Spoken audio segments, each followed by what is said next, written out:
আসসালামু আলাইকুম ভিউয়ার্স, তান্ত্রিক ব্ল্যাক ম্যাজিক চ্যানেলে আপনাদের প্রত্যেককে স্বাগতম। তো ভিউয়ার্স, আশা করি সবাই আলহামদুলিল্লাহ ভালো আছেন। তো আমি আল্লাহর অশেষ মেহেরবানিতে আলহামদুলিল্লাহ ভালো আছি। তো আজকে যে বিষয়ের উপর কথা বলবো সেটা হচ্ছে অন্যের গর্ভের সন্তান নষ্টকরণ প্রক্রিয়া।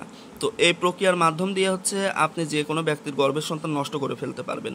নষ্ট করা বলতে আপনার যে ব্যক্তির সন্তান নষ্ট করবেন তার নিকটে যাওয়া লাগবে না, আপনি দূর থেকে যে কোনো ব্যক্তির গর্ভের যে সন্তান ওই সন্তান নষ্ট করে ফেলতে পারবেন। অর্থাৎ গর্ভের সন্তান পেটের মধ্যেই মারা যাবে, সে আর সুস্থ সবলভাবে হচ্ছে ভূমিষ্ঠ হতে পারবে না, সেই গর্ভের ভিতরে নষ্ট হয়ে যাবে বা মারা যাবে। তো এটা কিন্তু আগে বলেনি, এটা কিন্তু একটা কুফুরি প্রক্রিয়া, তাই একটু চিন্তা ভাবনা করে এ কাজটা করতে হবে। কারণ কুফুরি প্রক্রিয়া করলে কি হয়, আপনারা কম বেশি সবাই এ বিষয়ে আশা করি ধারণা রাখেন।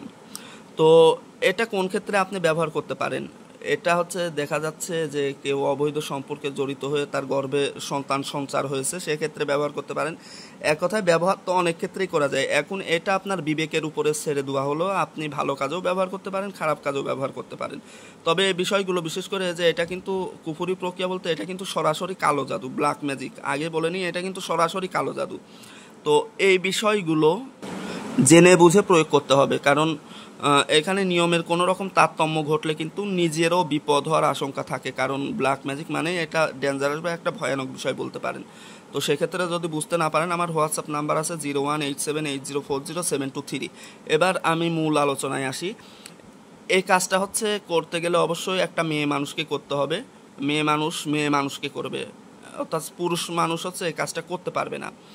আপনি যেই মেয়ের গর্ভের সন্তান নষ্ট করতে চাচ্ছেন, সে কিন্তু হচ্ছে একবার সন্তান নষ্ট করবেন, ওই একবারই নষ্ট হবে। পরের বার যদি নষ্ট করতে চান তো একই প্রক্রিয়া করতে হবে। আপনি যদি ভাবেন যে একবার প্রয়োগ করলেই সারা জীবনের জন্য সন্তান নষ্ট হয়ে যাবে, বিষয়টা তা না। যে গর্ভ সঞ্চার হয়েছে ওই গর্ভের সন্তানটা শুধু নষ্ট হবে, পরবর্তীতে যদি আবার তার গর্ভবতী হয় আবার করলে পারে আবারও নষ্ট হবে। তো চলুন মূল আলোচনায় যাই।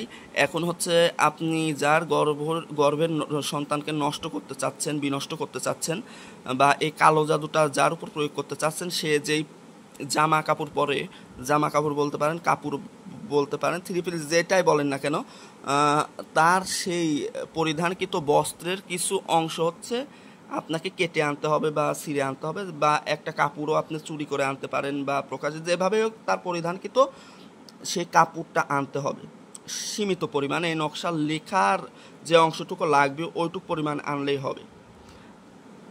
এরপর এই কাজটা করতে হবে কিন্তু শনিবার দিন বা রাতে যে কোনো সময় এটা করতে পারেন আপনি। এইবার হচ্ছে ওই কাপড়ের উপরে হচ্ছে নকশাটা হুবহু যেরকম লেখা আছে এইভাবেই লিখতে হবে। আর লেখার ক্ষেত্রে কিন্তু এই যে ফুলান বিনতে ফুলান, এই ফুলানের স্থানে হচ্ছে যার গর্ভের সন্তানটা নষ্ট করতে চাচ্ছেন তার নাম বিনতে ফুলান, এইখানে তার মায়ের নাম লিখতে হবে। আসলে এই যে বিষয়গুলো, যে অন্যের গর্ভের সন্তান নষ্টকরণ প্রক্রিয়া, এটা কিন্তু আমার অনিচ্ছা সত্ত্বেও এই বিষয়গুলো হচ্ছে দোয়া লাগতেছে, সেক্ষেত্রে আমি আন্তরিকভাবে দুঃখিত। কারণ এইগুলো চর্চা না করাটাই ভালো। আচ্ছা, ফুলান বিনতে ফুলান এখানে মেয়ের নাম, এখানে হচ্ছে মেয়ের মায়ের নামটা লিখতে হবে। লেখার পর ওই কাপড়টা হচ্ছে আপনি নিয়ে যাবেন একটা জঙ্গলে বা এমন একটা স্থানে নিয়ে যাবেন যেখানে মানুষ চলাচল করে না, এরকম একটা স্থানে নিয়ে যাওয়ার পরে ওই নকশাটা হচ্ছে আপনার পুঁথিত করে রাখতে হবে। পুঁথিত বলতে হচ্ছে সামান্য একটু মাটি কেটে ওই মাটির নিচে চাপা দিতে হবে। চাপা দেওয়ার পরে ওই মাটির উপরে প্রস্রাব করতে হবে। এই কাজটা কিন্তু করতে হবে একটা মহিলা বা মেয়ে লোক করতে হবে, পুরুষ মানুষের প্রস্রাব না, ওইখানে মেয়ে মানুষ প্রস্রাব করতে হবে। প্রস্রাব করতে হবে, তাও ওইটার উপর টোটালি 14 বার প্রস্রাব করতে হবে।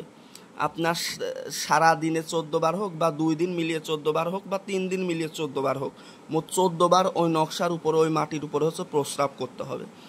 এতে করে হচ্ছে যে মহিলা গর্ভবতী বা যার উপরে এই কাজটা করতেছেন, টোটালি 3 থেকে 4 দিন সময় লাগবে। এই 3-4 দিনের ভিতরে তার গর্ভ খালাস হয়ে যাবে। খালাস বলতে তার গর্ভের সন্তানটা নষ্ট হয়ে যাবে বা মারা যাবে পেটের মধ্যে, সে আর সুস্থ সবল সন্তান ভূমিষ্ঠ করতে পারবে না।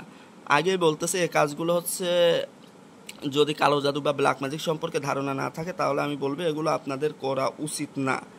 বিশেষ প্রয়োজন ছাড়া এগুলো প্রয়োগ করবেন না, হয়তো শিখে রাখতে পারেন, প্রয়োগ করাটা সম্পূর্ণরূপে হারাম। তারপরও আপনাদের বিবেকের উপর ছেড়ে দিলাম, আপনারা আপনাদের মতো হচ্ছে যেটা ভালো মনে হয় সেটা করতে পারেন। তো এই ছিল আজকের ভিডিও।